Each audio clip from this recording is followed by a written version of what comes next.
तो हम लोग बात कर रहे थे जमशेदजी टाटा के प्रिंसिपल्स पे।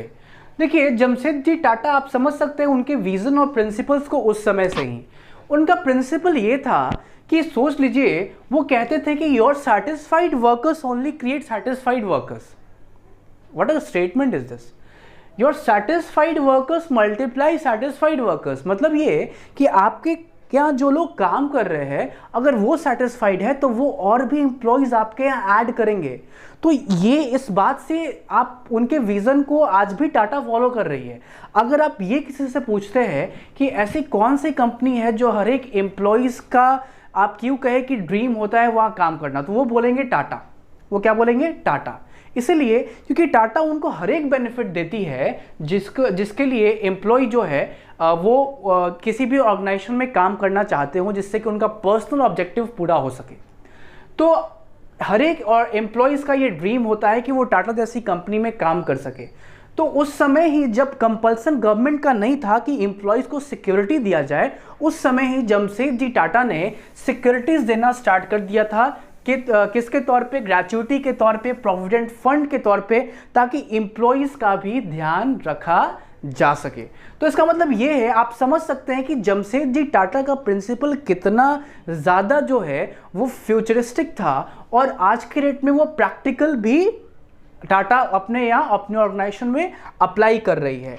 तो इसका मतलब ये है कि अब जब ऑर्गेनाइजेशन बड़ी हो जाती है तो ऑर्गेनाइजेशन और भी ज़्यादा कॉम्प्लेक्स नेचर की हो जाती है और उसे मैनेज करना और भी ज़्यादा डिफिकल्ट बन जाता है। तो मैनेजमेंट आपको एक छोटे लेवल पे भी ज़रूरत है और बड़े लेवल पे भी ज़रूरत है। तो आपको हर एक काम को, हर एक प्रोडक्ट पोर्टफोलियोज़ को, हर एक डिपार्टमेंट्स को आपको मैनेज करने की ज़रूरत पड़ती है। और इसीलिए हम लोग ये चैप्टर देख रहे हैं और केस स्टोरी के माध्यम से समझ रहे हैं कि किस प्रकार से टाटा ने अपने आप को इतना बड़ा किया और वो प्रिंसिपल्स कितना ज़रूरी है जो आज भी अप्लाई किया जा रहा है उसके ऑर्गेनाइजेशन में।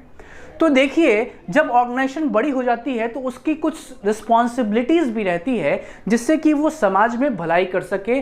उसको कहते हैं टेक्निकली कॉर्पोरेट सोशल रिस्पॉन्सिबिलिटी, जिसको शॉर्ट फॉर्म में CSR बोलते हैं। तो चाहे वो टाटा हो, चाहे वो गूगल कंपनी हो, चाहे वो और भी कई सारी कंपनीज हो, सारी मल्टीनेशनल ऑर्गेनाइजेशंस को कॉर्पोरेट सोशल रिस्पॉन्सिबिलिटी करना बहुत ही ज़रूरी होता है। देखिए कॉर्पोरेट सोशल रिस्पॉन्सिबिलिटी में ये होता है कि आप अपने जो भी सोसाइटी है उसके इकोनॉमिक प्रोस्पेरिटी का तो ध्यान रखें ही रखें, इसके साथ साथ आपका कुछ एनवायरनमेंट के प्रति भी रिस्पॉन्सिबिलिटीज़ भी होता है। जैसे कि आप कार्बन फुटप्रिंट को कम करें, आप पॉल्यूशन को कम करें, ताकि लोगों का हेल्थ पे भी ध्यान रखा जा सके।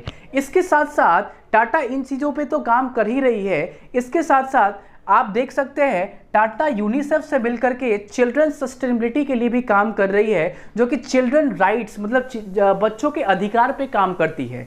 इसके साथ साथ यूरोप में टाटा ने फ्यूचर जनरेशन को सही करने के लिए एजुकेशन, एनवायरनमेंट, इसके साथ साथ हेल्थ या फिर वेल बीइंग ऑफ वर्कर्स जो उनके यहाँ काम कर रहे हैं, इसके लिए भी इनिशिएटिव टाटा ने लिया है। इसके साथ साथ कॉर्पोरेट सोशल रिस्पॉन्सिबिलिटी जो है वो बहुत ही ज़रूरी होता है जब ऑर्गेनाइजेशन बड़ी हो जाती है, क्योंकि हम सब लोग जानते हैं कि किसी भी ऑर्गेनाइजेशन को अगर बढ़ावा दिया जाता है, अगर वो सपोज करिए अगर ऑर्गेनाइजेशन ग्रो करता है तो it is because of their stakeholders only, मतलब जो लोग उससे जुड़े हुए हैं, चाहे वो एम्प्लॉयज़ हो, चाहे वो पब्लिक हो, चाहे वो शेयर होल्डर हो, इन्हीं सब के मदद से वो ऑर्गेनाइजेशन इतना बड़ा हुआ है। तो इसके बदले में ऑर्गेनाइजेशन का भी रिस्पॉन्सिबिलिटी है कि वो समाज का भलाई कर सके।